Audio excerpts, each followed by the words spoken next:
My name is Elke Coenders. I go to Center College in Danville, Kentucky, and I'm going to share my screen. Okay, so I'm excited to share my project today. It's about sharing enslaved stories at the McDowell House Museum. So first, a little bit about myself. I'm Elke. I'm an economics major, but this project is really about history. It's interesting to see where the economics comes into it because in order to get things done, you really have to understand business too. But I'm really passionate about history. And I started this internship 3 years ago when I was a freshman. And I went to the McDowell House, which is a museum dedicated to the history of Dr. Ephraim McDowell, who is basically the pioneer of abdominal surgery. He was the first doctor ever in 1809 to successfully do abdominal surgery. Before that, it was considered murder.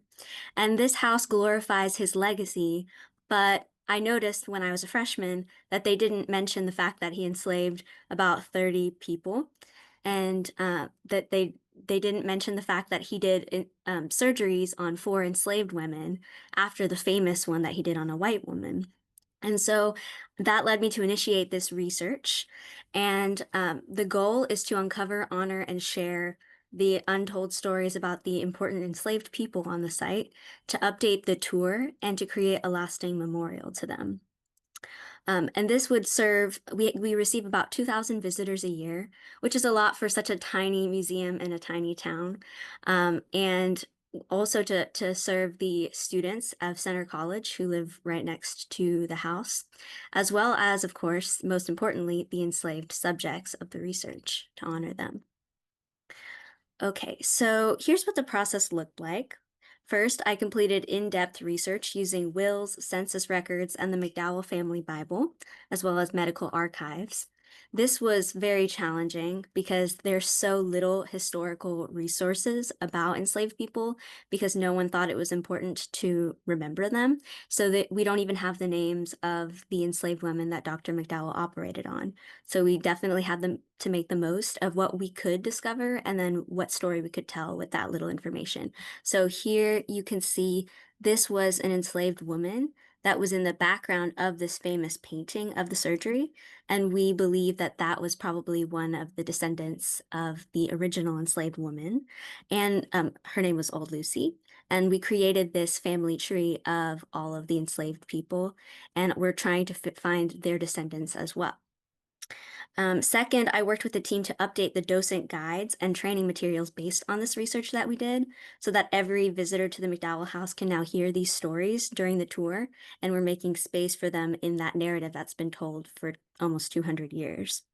Third, we designed a memorial monument, and we've contracted its creation, and it's currently in construction.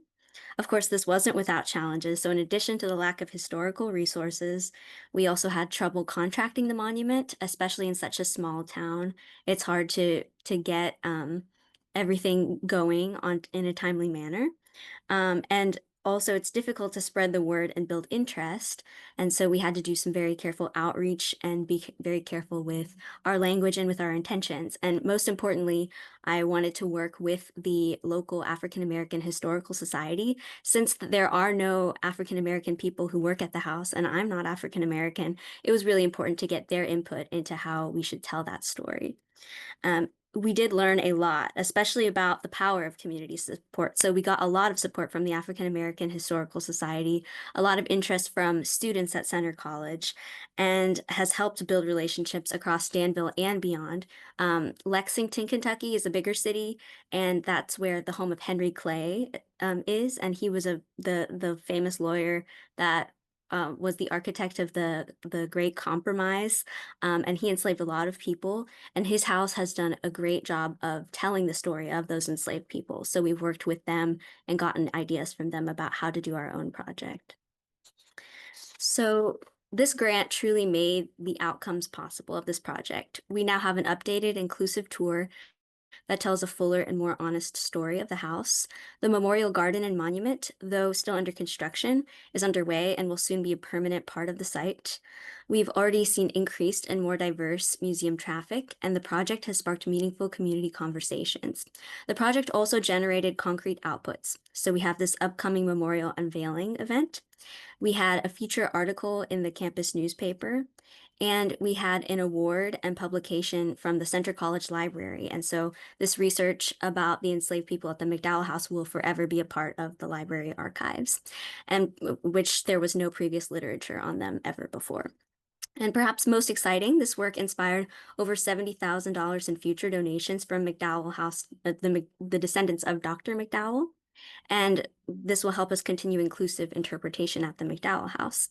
As our museum manager, Lauren Clontz, said, this monument will last at the house for centuries, for future generations to see long after we're gone. So it was really important for us to make this monument as excellent as it can be, and we were very careful about the language that we will put on the monument, including this poem from an African American writer. So next steps, looking ahead. This is only the beginning. We like to think of history as in the past, but historic research never ends. And so we're going to keep trying to find more information about the enslaved people and about their descendants and keep doing our best to interpret it. We have brought on a new research intern because I've graduated and they will continue my work. We are working to publicize the project further through events and outreach to both the community and Center College students and beyond. At the beginning, I had a screenshot of an article from the Smithsonian magazine about the lack of historic interpretation on the enslaved people.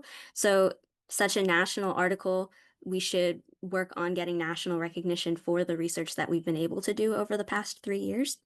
And an especially exciting goal is to further connect with the descendants of the enslaved people at the McDowell House and with the Boyle County African American Historical Society. So the broader impact is clear. This project contributes to the growing precedent of historic sites that center underrepresented stories. It gives long overdue recognition to the important medical contributions and sacrifices of enslaved individuals whose names and stories have too long been forgotten.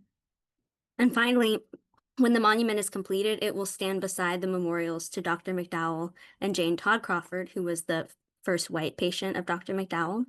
And that will ensure that these enslaved individuals are remembered in the space far into the future. So finally, I want to reflect briefly on my personal goal for this, or growth from this project. I've learned that advocacy can take many forms, not just advocating for people that are alive or people that are hungry now, but people from the past. And sometimes that looks like writing grants or revising a museum tour, sometimes building a monument. I've learned that people won't always ask for these stories to be told. We have to take initiative.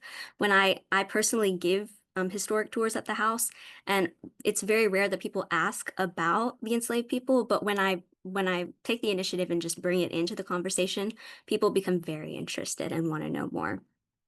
I've learned that even small resources, both with lack of historical resources and lack of financial resources for such a small museum like us, can make a huge impact when it's paired with community support and commitment.